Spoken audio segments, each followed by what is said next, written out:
Hello everyone.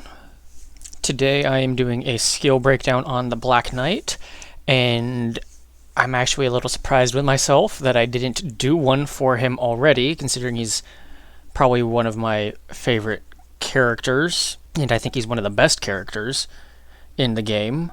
I thought I had one out for him already, but I guess not. The Black Knight is a Tyrant alignment locked hero. This means you will need to get your Tyrant score up to 7, I believe, before you can unlock his recruitment mission. And I have seen some people ask here and there, when you reach the end of the mission, you'll be sort of offered a choice to either fight the boss or not fight the boss, and the boss puts some dialogue about how if you choose to kill him, the Black Knight will be weaker. This is just sort of flavor text. You can choose to fight the boss, and don't worry, the Black Knight will still have the same stats, the same skills. He isn't actually weaker gameplay-wise, so go kill the boss. It does count as an extra encounter, so I think you will get some extra XP from doing the mission. Covering his traits, he does have the Despot trait, so if you put him in charge of the round table as the Grand Master, you'll get extra loyalty for all your Tyrant heroes. Once you get a very high Tyrant score, you won't really need this bonus so much, but it's pretty good earlier on to try and hit those bonuses early. And his negative trait is Mercenary, so you're not going to get as much gold from each of your missions. You're going to get a 20% decrease in gold reward, but if you are going Old Faith Tyrant, gold really isn't much of an issue for you. And I mean, I used him even with this trait, and I don't recall ever having any sort of gold problem, so I wouldn't worry about this too much. He's a very, very good hero, and we'll get into his skills, and I'll show you why. Going into Tier 1, I mean, at a first glance, you can see his skill tree, not very different from most other champions, but there's one skill in particular here that makes a gigantic difference, and we'll cover that in a sec. As usual, we have our Strike ability for 4 AP, and with upgrades, you can apply a Bleed effect on this, with open wounds for 15%, Strong Grip for 15% weapon damage, Reeling Blow for 20% vulnerability, and Glory Kill, reduce cooldowns by 1 when you get a kill with your basic strike attack. This is crucial to all champion builds because you will be using strike a lot and just churning through your cooldowns a lot faster. Some of my skill allocations here are not optimal. This is from an older save. If you want to see how to actually properly build your Black Knight, you can go check out my build guide video for him, and he does amazing. And why does he do amazing? That's going to be this skill here that's unique to him, Leap Attack. This move by itself, it's one ability change really from the other champions, but this one ability alone makes the Black Knight the best champion in the game, in my opinion. He's definitely a much more aggressively oriented champion, as he does not have defensive stance, but Leap Attack is just so good. The biggest weakness to pretty much every champion is mobility. You have to run them everywhere. They don't have very high action point base pools because of their heavy armor, with this -2 AP reduction to them. With an upgrade we'll get to later, this can get to -1, but they just naturally have a smaller pool, so having to run everywhere really hinders their performance. Leap Attack, though, has a 2 to 5 range, where for the cost of 5 AP, you leap to the target and attack them, and it does an AoE effect for damaging all adjacent units to the target you select as your focus for Leap Attack. So it's an extremely efficient mobility move, AP-wise, as well as being an attack, as well as doing AoE damage. And with the AoE damage, it makes it very possible to get multi-kills off of this, which will scale up your rage skills, which we'll get to in a second, and potentially get free kills off of the Tier 3 skill, Melee Expertise. So this move just does so much for the Black Knight that other champions just can't do. His AP efficiency is just so much better than them. This move alone makes him the best champion. Going into upgrades, you're going to take Power Leap to increase the range by 1. More range means more efficiency. Limber-footed, reduce the cooldown by 1. You want to be able to use this as often as possible. Aftershock, Leap Attack does plus 25% weapon damage against units adjacent with the initial target, basically bringing up the AoE damage on this ability. And Weaken. It applies weakness to everyone affected, so this can also be a decent AoE debuff effect as well. We have Cleave, standard, 75% weapon damage, 3 tile wide area. With Bleeder, you can give this a bleed effect. With Severing Blow, you just increase the damage to the center target by 20%. And this stacking on top of Momentum for just plus 15% for all the targets. This makes it a very strong single target attack as well. And then Hack and Slash, giving it some knockback. Of course, we have Rage, sort of the hallmark passive skill. This is what really lets them get that really high damage ceiling. 10% stacking weapon damage for 2 turns after every kill. So AoEs are the name of the game when it comes to this. With Extended Rage, bring this up to 15%. Anger Management, bring this up to 3 turns. Bloodlust, you get an AP back after you get a kill once Rage is active. And this just helping you prolong those turns. And then Blood Rage, you get 6 HP for each kill after Rage is active. They're a heavy armor user. You usually don't really want to take this earlier in the game. It may be more effective because you're getting a high percentage of your health back. Once you've reached the end game, 6 HP back out of 138, that's not really worth the skill point in my opinion. Momentum, plus 5% cumulative weapon damage for each tile of movement until the end of the turn. So the more you move, the more damage you get. This is kind of to help compensate for their lack of mobility, so when they do move to hit someone, they'll at least get some extra damage out of it. And this does work with leap attack. The amount of distance you cover with the leap does add into this Juggernaut weapon damage bonus. This is something you definitely want to take on your champions. Extra bleeding, plus 50% weapon damage for bleeding effects, and strength, 10% more weapon damage. Bleeds are pretty useful earlier on in the game, even in the mid game. Once you get to the late game and you start being able to more consistently reach those higher damage ceilings, the bleeds sort of stop being as useful because your party just does so much damage now that you don't really need the dot effect. You're looking more for the flat damage effects. Going into tier 2, he has a very standard tier 2 set of skills. Power attack, great single target attack, 150% weapon damage, plus 15% armor break. Ready to purge, you bring this cost down to 4. Vulnerability, apply 30% vulnerability. Debuff, which stacks very well with the initiator upgrade, which is plus 25% weapon damage if the target has full HP and full vitality, making this just an amazing opening attack on whoever your target is. And then Stunning Blow, bring the cost back up to 5, but now it can stun them. Of course, we have Earthshaker, an amazing move, 120% weapon damage, but it can't be blocked, and it can go through cover, it can go through obstacles. If they're within the tile reach of this move, it will hit them for full damage. Magnitude gives it knockback. Ground Surge gives it plus 15% more weapon damage. Earth Splitter increases the range by 2, so now it's 6 tiles long, which is huge. And then Stumble, you can slow the targets. We got Vengeance.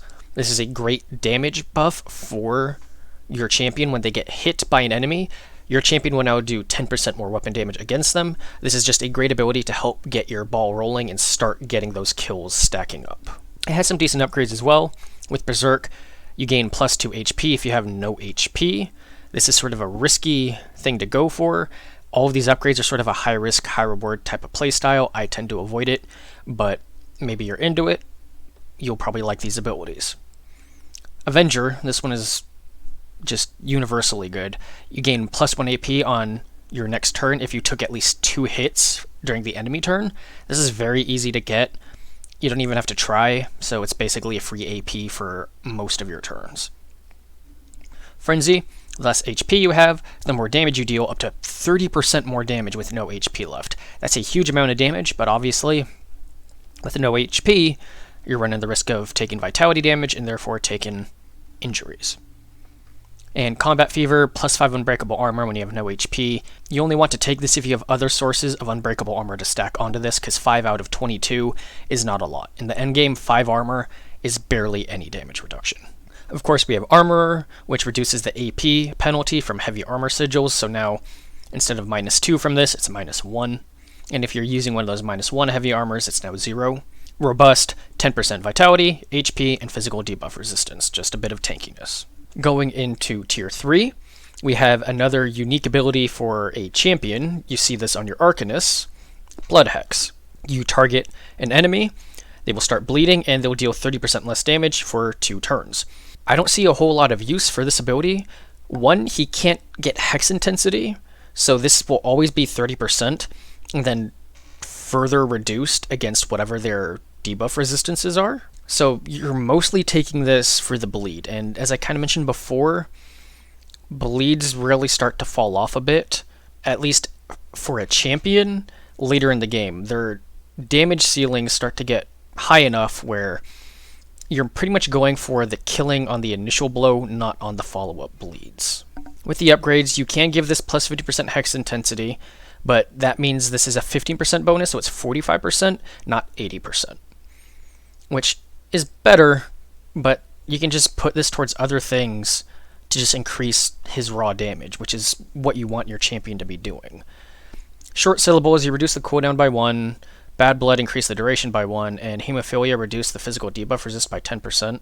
Like, this isn't a bad ability. I really like it on Arcanist. It's just sort of out of place on him as a champion. There's just way more efficient ways to play your Black Knight, and it doesn't involve using this ability, even if on its own it's a good one. Next we have Damage Focus, an amazing passive for your champions, plus 5% weapon damage per unspent AP. Your first reaction to this may be, well, why would I be saving AP? I'm trying to get as much kills as possible. I'm going to be using pretty much all my AP every turn, either positioning, moving, doing attacks. Well, on your first turn, when the enemies are far away, you're going to pass your turn most of the time anyways. Why would you run out to them? So that way they waste less of their AP getting to you to hit you. So this basically gives you a great damage boost to your second turn, maybe your third turn if they're still not close enough, and start that chain of kills much easier. Sometimes, even in the middle of a fight, you don't have enough AP to get to an enemy and attack them, because maybe your leap attack is on cooldown.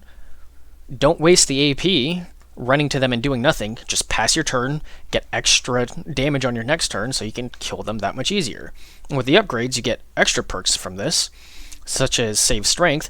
You get plus 1 AP per 3 unspent AP you have, so champions can get more AP carrying over into their next turn than the standard 3 cap that other classes have. With Smite the Weak, plus 3% weapon damage to this, so now it's 8%. So that's an even larger damage boost. Readiness, 5 armor for every 3 unspent AP, so you can just sort of turtle down and bulk up to take any attacks if you think he's going to take a bunch of attacks. And then Focused Watch, you can basically end your turn with Overwatch, and that will basically count as kind of passing your turn for the purposes of getting the damage focus upgrades. This is like okay. There's just better things, I think, for most builds to put the skill point somewhere else. Going to melee expertise, while outnumbered, you gain 2 unbreakable armor, and then 5 debuff resist of both types for each adjacent enemy. So this can get fairly high depending on how many enemies you're surrounded by, but the average is probably around 3. It's not bad, but it's not great. The main reason we're taking this is for one upgrade primarily, but some of the other upgrades are also pretty good. The main one is Killing Spree. When you kill an enemy, you will automatically attack an adjacent enemy with your strike attack, your basic attack, for free. You kill them with any ability. If you kill them with Cleave, you kill them with Earthshaker, Leap Attack, whatever. You kill someone, if there's someone within reach, you will swing on them. And if you kill them, if there's someone else within reach, you swing on them. And this just keeps going until there's no one left to swing on because they're all dead, or you don't kill someone. This combos with Leap Attack so well. It's just another reason why Leap Attack I just think is just such an amazing ability and what boosts the Black Knight to another level. These other upgrades, we have Combat Specialist, plus 5% weapon damage for each adjacent enemy while outnumbered. This can very easily be 10-15%, and we take everything we can get. Heat of the Battle, an extra AP for every adjacent enemy while outnumbered above 2, so if there's 3 enemies next to Black Knight, and he's outnumbered, meaning he doesn't have allies also next to him, he gets extra AP, which is also good. More AP means more things he can do on his turn. This one, because it does require 3, you're usually not going to get more than that, so this is usually just a 1 AP boost. Keep that in mind. Then Overdrive, all cooldowns reduced by 1 if the hero starts their turn outnumbered. Just more cooldown reduction, which is always good. The last three passives: extra stun for 50% efficiency on stuns and slows. If you're taking the stun and slow talent here on power attack and Earthshaker, you're probably going to want to take this. If you're only taking one, like I do sometimes, this is more of a judgment call, and then obviously if you're not taking the stun or the slow, you don't take this. Hardened armor, reduce armor loss by 20%, just making him a bit more tankier to help him last through that first or second turn, getting shot at by enemy archers and such. So that way he can then counterattack and just start wiping people out. And finally, extra area damage plus 20% weapon damage for every skill that deals area damage. He has leap attack, he has Earthshaker, he has cleave. He gets a lot of use out of this. He uses two of those pretty much whenever he can, and even cleave, probably the one I use the least, still uses with fairly high frequency. So amazing move, extra damage, you want that damage. And that wraps up all of the skills for the Black Knight. As I sort of covered, and you can pretty plainly see, not a very different skill tree from other champions, and one of the abilities he does have that's different, I don't think is super great on him. But the one thing that he does have is just so insanely good, it just boosts him up to being the strongest champion in my eyes. If you're going Tyrant, the Black Knight I think is pretty much a must in most of your team comps. If you like champion, you're gonna like Black Knight. You're gonna have to learn to play him a little more safely in the sort of earlier to mid portions of the game, as you don't have defensive stance to fall back on. But once you kind of get used to this playstyle, it'll be a dream. Thanks for watching.